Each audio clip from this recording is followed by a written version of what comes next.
vilarejo das pedras, nas noites de lua cheia, ninguém dorme. O ar se torna pesado, como se algo invisível se arrastasse pelas ruas escuras entre as casas silenciosas. Não é o tipo de lugar onde alguém se sente seguro ao anoitecer. Não depois dos corpos. E na floresta, entre as árvores antigas e retorcidas, algo sempre está à espreita. Eles sabem que ele está lá. Eles só não sabem quem ele é. O vilarejo das pedras era o tipo de lugar onde o tempo parecia ter parado. Uma pequena comunidade, isolada do mundo, cercada por uma floresta densa e montanhas que pareciam fechar-se ao redor, como os dentes de uma armadilha. Durante o dia, o lugar poderia até parecer pacífico, com suas casas de madeira envelhecidas pelo tempo, os campos de trigo se estendendo ao longe e o barulho do riacho cortando a terra. Mas quando a noite caía, principalmente nas noites de lua cheia, o vilarejo se transformava. Nas noites de lua cheia, ninguém saía. As janelas eram fechadas com tábuas, as portas trancadas e reforçadas com correntes, e o silêncio tomava conta das ruas. O medo pairava no ar como uma névoa densa, engolindo tudo. Era um medo que você podia sentir nos ossos. E apesar do medo, as pessoas sabiam que de nada adiantava. Trancar portas e janelas era uma tentativa desesperada de manter fora aquilo que talvez já estivesse dentro. Era um medo que Júlio conhecia bem. Naquela noite, ele estava em pé na varanda da sua casa, observando a lua cheia se erguer no horizonte. Ela parecia maior do que o normal, mais brilhante, lançando uma luz fantasmagórica sobre as árvores da floresta que cercava o vilarejo. O vento soprava suavemente, carregando o cheiro da terra e das folhas caídas, mas havia algo mais ali, algo que Júlio podia sentir, um cheiro metálico, como sangue seco. Ele apertou a espingarda que segurava em suas mãos. Não era a primeira vez que esperava pelo monstro e provavelmente não seria a última. Você acredita em monstros? Em criaturas que vivem entre nós, escondidas à vista, esperando a lua cheia para revelar sua verdadeira natureza? Em Vilarejo das Pedras, eles acreditam. E talvez, depois dessa noite, você também comece a acreditar. Não se esqueça de se inscrever no canal, deixar seu comentário e compartilhar suas teorias sobre quem, ou o que, realmente está à solta. Você seria capaz de descobrir um monstro entre nós? As pessoas falavam sobre o lobisomem há décadas. Velhas histórias, transmitidas de geração em geração, sobre uma maldição que teria sido lançada na floresta muitos anos atrás. Segundo a lenda, o lobisomem era um homem comum durante o dia. Mas quando a lua cheia surgia, ele se transformava em uma besta sanguinária, caçando qualquer coisa que cruzasse seu caminho. Homens, mulheres, crianças, tanto faz. As mortes começaram de forma discreta, um animal morto aqui, uma pessoa desaparecida ali. Mas conforme os meses passaram, a violência aumentou. Corpos eram encontrados mutilados nas clareiras da floresta e os moradores do vilarejo começaram a desconfiar uns dos outros. Ninguém sabia quem era o lobisomem. E essa era a pior parte. O monstro podia ser qualquer um. Seu vizinho, seu amigo, até mesmo um membro da sua própria família. Júlio tinha 34 anos e era um homem robusto, acostumado com a vida rural. Ele conhecia aquela floresta como a palma da sua mão. Desde pequeno, passava horas caçando, observando os sinais dos animais, entendendo o ciclo da natureza. Mas nos últimos meses, a floresta não parecia mais a mesma. Havia algo errado, algo que ele não conseguia explicar. O som dos animais era diferente. Eles estavam mais quietos, mais nervosos, como se soubessem que algo os espreitava. Júlio se recusava a acreditar nas histórias de lobisomem. Ele era um homem prático, um homem de ciência, apesar de sua vida simples. Mas, conforme os ataques continuaram e os corpos começaram a aparecer, até mesmo ele começou a questionar sua própria descrença. Naquela noite, enquanto observava a lua cheia subir lentamente no céu, Júlio sentiu um arrepio percorrer sua espinha. Era a terceira noite de lua cheia naquele mês, e todos sabiam o que isso significava. O lobisomem atacaria de novo. E dessa vez, ele estaria pronto. Ele ouviu um rangido atrás de si e virou-se. Era sua esposa, Clara, uma mulher pequena e forte, com os olhos cansados pela preocupação constante. Ela estava ali, parada na porta, olhando para ele com uma mistura de medo e resignação. "Você vai sair de novo?" ela perguntou, a voz baixa e controlada. Júlio assentiu, sem dizer nada. Ele sabia que Clara estava com medo, mas também sabia que ficar dentro de casa, esperando o próximo ataque, não era uma opção. Eles precisavam fazer alguma coisa. "Seja rápido", ela disse com um tom de súplica em sua voz. "E tome cuidado." Júlio deu um último olhar para a lua e depois desceu os degraus da varanda. Outros homens do vilarejo estavam se preparando para patrulhar a floresta. Não era a primeira vez que faziam isso, e ele duvidava que seria a última. Mas naquela noite algo parecia diferente. A tensão no ar era palpável, como se a própria terra soubesse que algo estava prestes a acontecer. Os homens se reuniram no centro do vilarejo, armados com rifles e tochas. A cada passo que Júlio dava em direção ao grupo, ele sentia o peso do silêncio.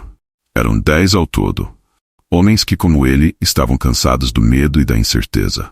Alguns deles tinham perdido familiares nos ataques recentes. Marcos, o fazendeiro, havia encontrado a esposa dilacerada na beira do rio. Pedro, o padeiro, perdeu o irmão mais novo enquanto ele voltava para casa numa noite de lua cheia. Todos estavam à beira do desespero, e naquela noite estavam dispostos a tudo para colocar um fim à maldição.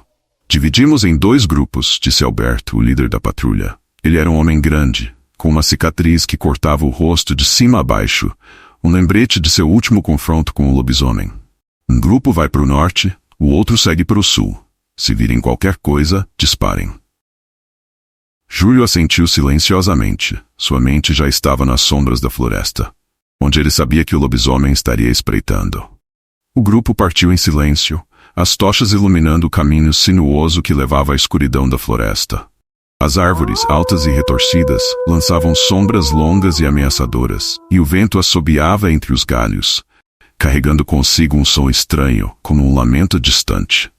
Enquanto caminhava ao lado de Marcos, Júlio sentia o peso da espingarda em suas mãos, o suor escorrendo pela testa, misturando-se com o frio da noite. A floresta estava estranhamente quieta. Não havia pássaros nem o som de pequenos animais se movendo entre as folhas. Era como se tudo estivesse em suspenso, esperando.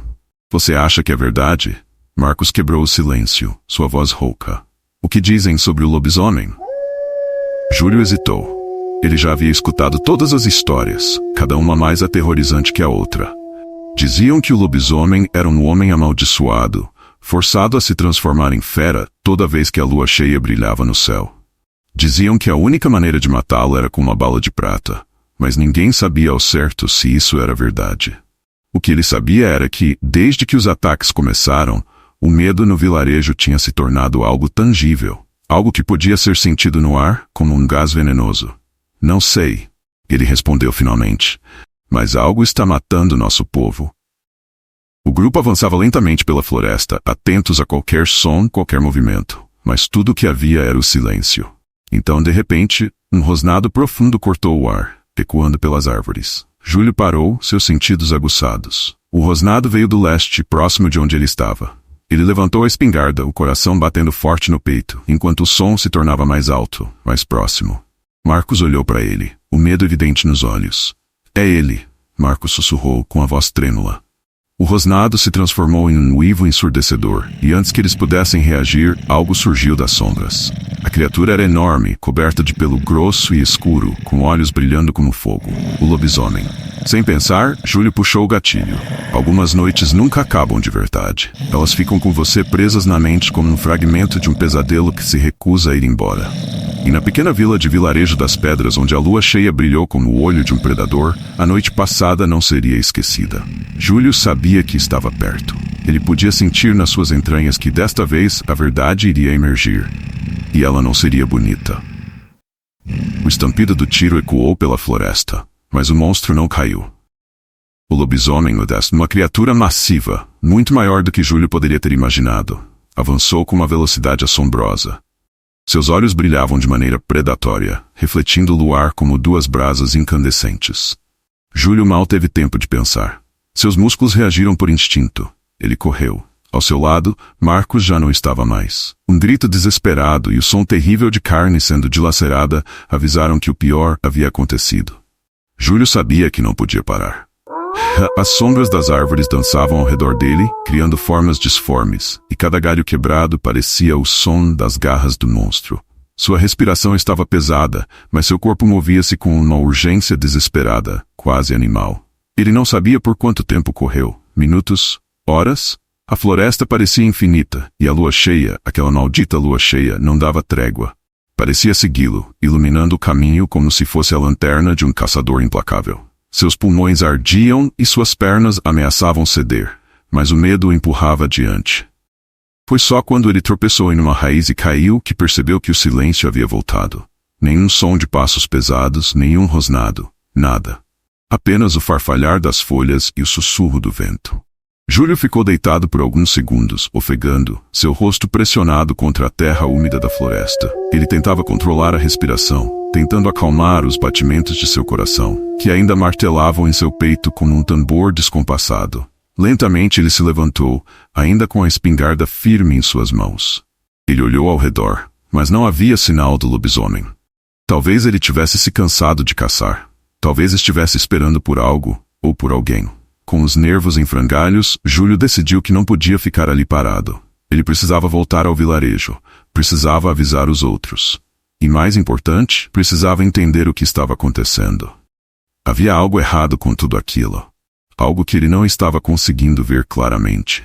Ele começou a caminhar de volta para o vilarejo, o peso da noite ainda pressionando seus ombros. A cada passo, a floresta parecia fechar-se mais ao seu redor, como se estivesse viva, sufocante, conspirando contra ele.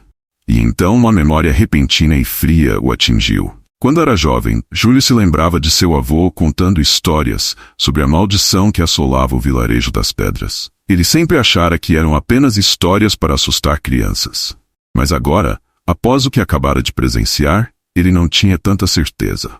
Segundo a lenda, a maldição não estava no lobisomem, mas no sangue que corria em suas veias. Era um ciclo. Um fardo passado de geração em geração, e quem estivesse amaldiçoado nem sempre sabia disso. Não até que fosse tarde demais. Júlio sentiu um frio gelado correr por sua espinha. E se...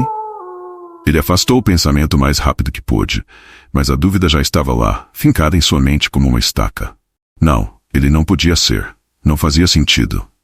Ele voltou ao vilarejo ao amanhecer. O sol nascendo sobre as montanhas trouxe algum alívio, mas o medo não tinha desaparecido. As ruas estavam desertas, as janelas fechadas.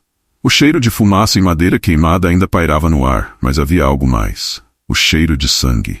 Ele sabia que Marcos estava morto. Não precisou ver o corpo para ter certeza. Ele era o segundo amigo que o lobisomem levava, e Júlio já estava ficando entorpecido com as perdas. Aquela criatura não pararia. E agora, Júlio sentia que estava mais próximo do que nunca de descobrir quem, ou o que, era o monstro. Os aldeões começaram a sair de suas casas, um por um, com olhares cansados e temerosos. Clara correu para ele assim que o avistou, o rosto tenso de preocupação. — Você está bem? Ela perguntou, ofegante, seus olhos avaliando-o como se procurasse feridas que ele pudesse ter escondido. — Estou, ele mentiu, porque o que realmente o machucava não estava visível. Estava nas sombras, nas dúvidas que o consumiam por dentro. Alberto e os outros homens da patrulha se reuniram em volta de Júlio, seus rostos marcados pelo horror. Eles sabiam que algo tinha dado errado, muito errado. O lobisomem os havia caçado como se fossem presas fáceis. Ele nos pegou, disse Júlio, a voz rouca. Levou o Marcos. O vilarejo ficou em silêncio, mas ninguém parecia surpreso. Eles sabiam que, cada vez que a lua cheia surgia, alguém não voltaria.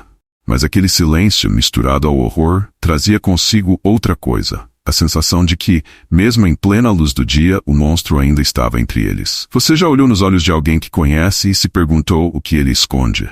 Às vezes, o verdadeiro monstro não é a fera que ruge no meio da noite, mas o rosto que você vê no espelho todos os dias.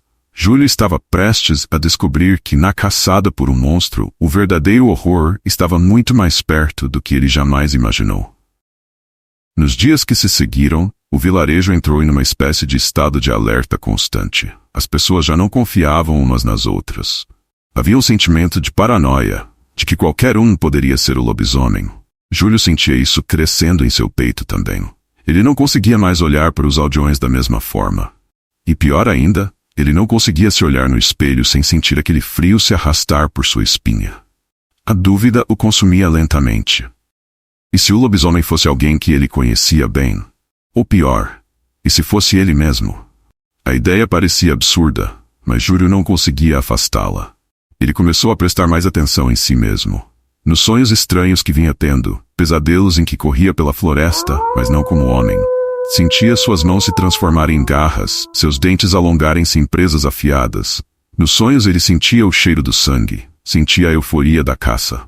E então acordava, suado e trêmulo, sem saber se tinha sido apenas um sonho ou algo mais. Naquela noite, quando a lua cheia despontou mais uma vez, Júlio estava sozinho. Clara havia ido até a casa de sua mãe numa vila próxima. Ele havia pedido que ela fosse. Algo dentro dele sabia que ela estaria mais segura longe dele. Ele caminhou pela casa, inquieto, incapaz de se concentrar. Do lado de fora, o vento soprava suavemente, mas ele sabia que não era o vento que o preocupava. Era a lua, e o que ela despertava dentro dele. O tempo passou devagar. Cada minuto parecia uma eternidade. E então, aconteceu. Júlio sentiu algo dentro dele mudar. A dor começou lenta, mas logo tomou conta de todo o seu corpo. Seus ossos pareciam se contorcer, sua pele queimava como fogo. Ele caiu de joelhos gritando, mas ninguém poderia ouvi-lo. O vilarejo inteiro estava trancado, esperando o monstro atacar. E dessa vez o monstro era ele. Ele sentiu seus dentes se alongarem, suas mãos transformando-se em garras afiadas. O cheiro do sangue ainda fresco da última noite encheu suas narinas, e a euforia da caça tomou conta de sua mente. A última coisa que ele se lembrou antes de perder a consciência foi a lua cheia brilhando sobre ele, como se estivesse rindo de sua desgraça. Júlio era o lobisomem.